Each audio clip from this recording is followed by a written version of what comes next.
சத் என்றால் என்ன? அசத் என்றால் என்ன? பகவத்கீதையில் கிருஷ்ணர் சொல்கிறார், உண்மை இல்லாததற்கு உண்மையான இருப்பு இல்லை, உண்மையானதுக்கு இல்லாமை என்பதே இல்லை.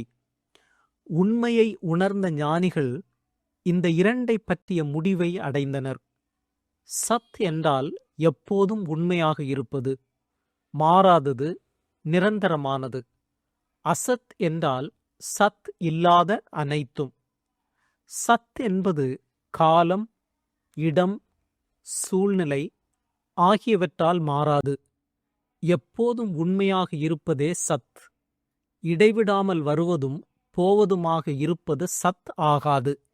உதாரணமாக, குளிர் மற்றும் வெப்பம், இன்பம் மற்றும் துன்பம் இவை வந்து போகின்றன. ஆகையால் இவை சத் அல்ல.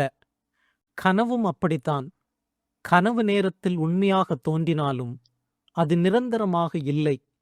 அதை மீண்டும் அதேபோல் உருவாக்க முடியாது.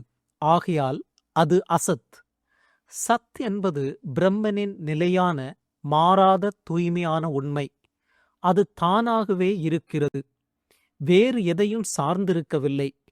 அதுவே ஆத்மாவாக நம் உடலில் இருக்கிறது. அசத் என்பது இந்த உலகம், நம் உடல், நாம் காணும் பொருட்கள் அனைத்தும். இவை அனைத்தும் ஒரு காலத்தில் தோன்றி ஒரு காலத்தில் அழிகின்றன. ஆகையால் இவை நிரந்தரமான உண்மை அல்ல. சத்தையும் சத்துவ குணத்தையும் குழப்பிக் கொள்ளக்கூடாது. சத்துவ குணம் என்பது பிரகிருதியின் ஒரு பகுதி. அது சத்தின் ஒரு பிரதிபலிப்பு மட்டுமே. நம்மிடம் சத்துவ குணம் அதிகமாக இருக்கும்போது நாம் சத்தை நெருங்க முடியும்.